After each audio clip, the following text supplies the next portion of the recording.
Welcome to the prep video for the Time Binders workshop for autumn.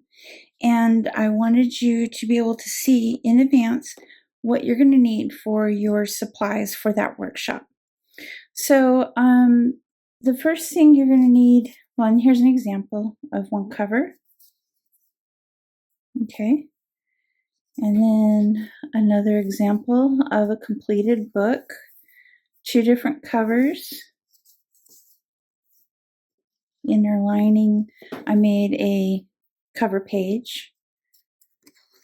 I'm actually going to make more than one watercolor journal. This is going to be one, and then the rose is going to be another one, where the back page, which I already printed from Daisy Dreams on Etsy, and you'll have a coupon that you can use. So you can get your printouts from them too if you want. This is going to be the back page, the back cover. And what you're going to need, and I'm going to have the PDF for you, you're going to have this printout that you can use as a template, which has all of your measurements included. If you're going to print out, for example, a pattern, you can have it just print out on 8.5 by 11, fill up the whole page, and then you just cut it down to the size that you need. Okay, so like for example, this is the inner size. So if you look, it's already been cut down. Okay, now you're also going to need cardboard. You're also going to need the paper you're going to print on, unless you're using scrapbook paper, like the 12 by 12 scrapbook paper, you can use that. You can print out your own thing, or if you want to, you can use cardstock. I wouldn't go any less than 80 pound. I always recommend 100 pound or more. You do not want to use this flimsy printer paper. No, don't do that. And if you want a really good, strong journal, you're not going to want flimsy, really thin cardboard either. However, what you can do is if you do have the thin cardboard or you have cereal box or something like that, you can layer it and glue one layer on top of the other until you have a nice thick piece of cardboard that is not going to really wiggle. It's going to stay nice and firm. Now, one of the things I'm recommending, you can get you need a pad of watercolor paper. Okay, you want the kind that is sealed at the top with the hot glue, so you just peel the page right off. You don't want the kind that has a spiral binding or anything like that. Don't get that. If you don't have a choice, then fine, you can just cut that part off.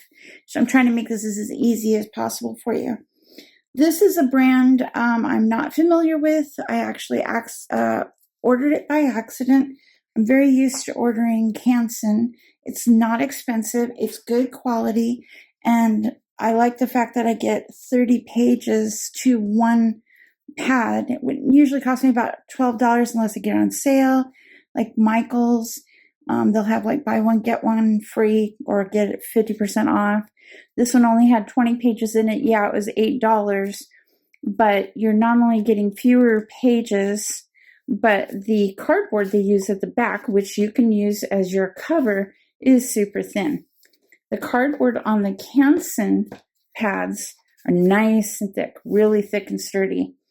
The key point here is that you would be taking your pad, 140 pound watercolor paper, 9 by 12, okay?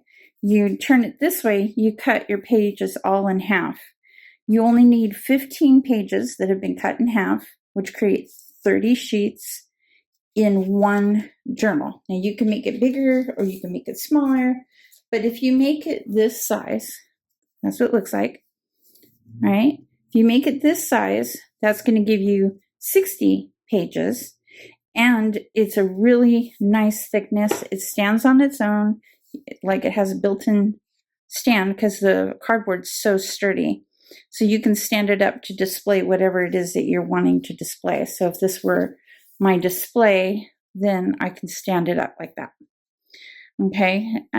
Also, let's say this isn't about watercolor painting. Let's say you're just wanting to draw. Well, if you want to just draw, you can draw on watercolor paper. You can draw on mixed media. You can draw on drawing paper. All papers are different. If there's a specific type of journal you're wanting to make, even if you're, let's say, a writer, and let's say you write romance novels, okay, then you can fill it with lined paper that you can write on. So now it's a writer's journal. If you're a poet, if you're an artist or a painter, illustrator, whatever, even a musician, if you're a musician, you can fill it with music sheets. So it doesn't have to be watercolor paper, but I am doing this particular workshop with watercolor paper so that you can get as creative and customized as you want. Also, because I'm doing the 9x12, that makes a 6x9 drawing pad.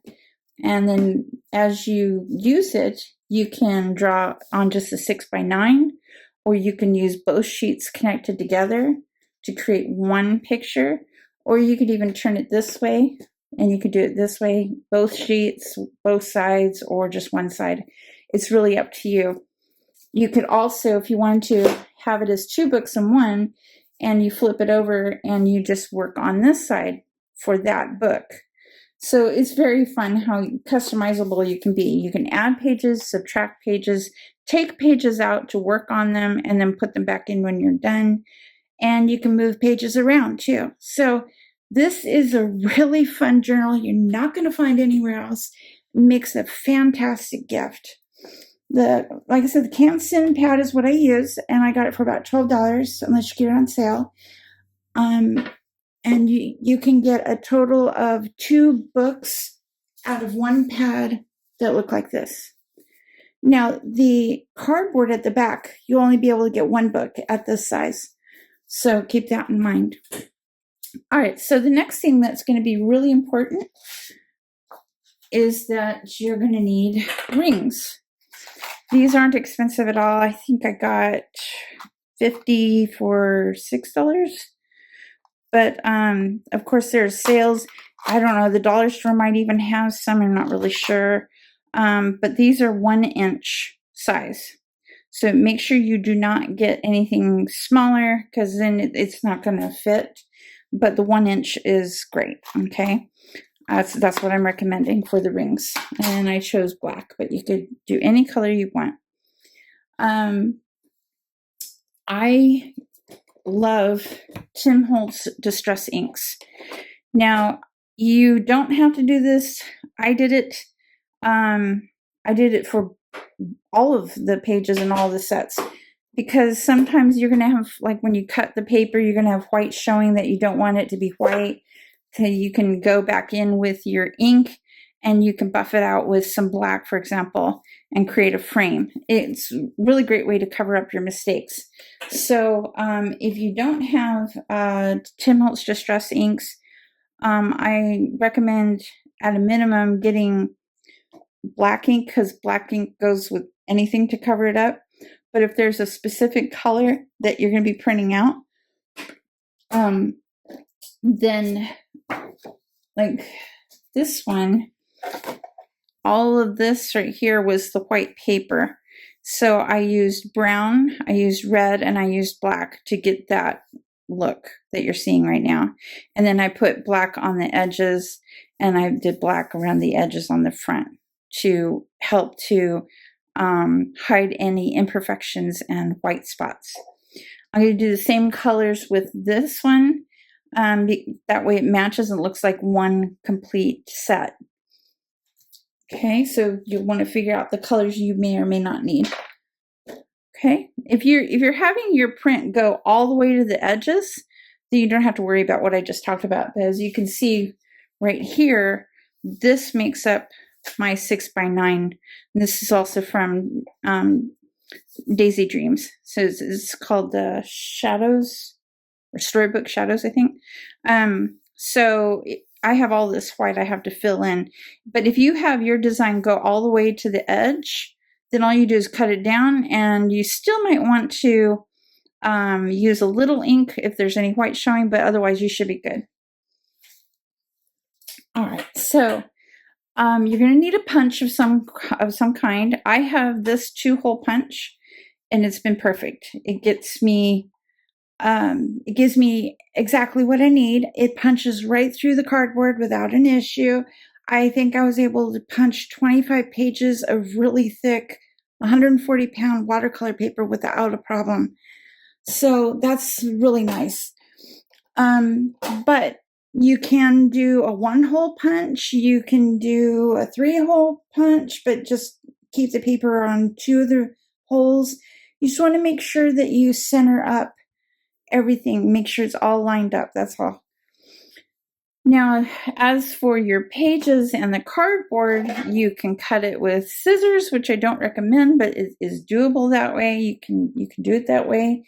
You can use a blade, X-Acto knife. You can do it like that, and the cutting pad. I love a combination of my Tim Holtz. This is the Tonic Studios. What did they call this? I mean, it is a cutter. They had a special name for it. This is the guillotine one. So I love both of them. They work well together. When your page is big, you need a bigger cutter.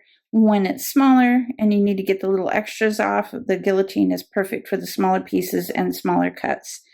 So those are just a couple of recommendations that I have for cutting.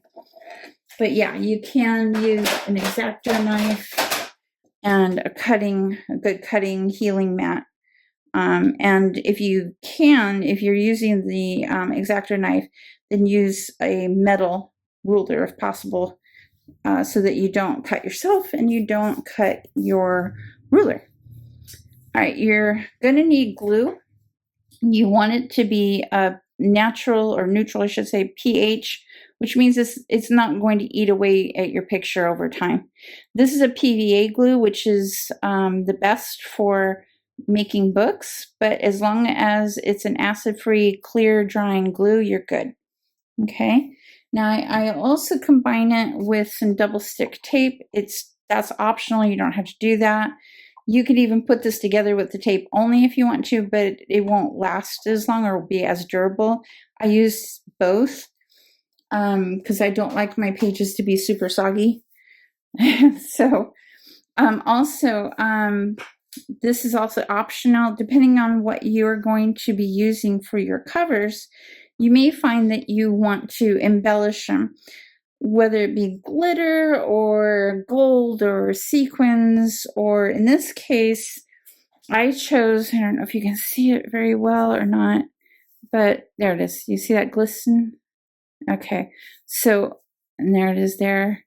So what I used for that was the glossy accents, for that one I used No-Sew crystal drops. They dry clear, okay?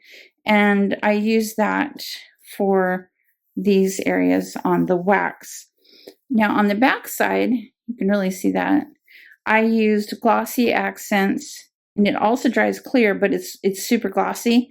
I wanted that to mimic the glass. When I work on the tower, I'm going to be using the glossy accents for the window. And also, don't know if you could see it or not on this one right here. Let's see if I can bring it up.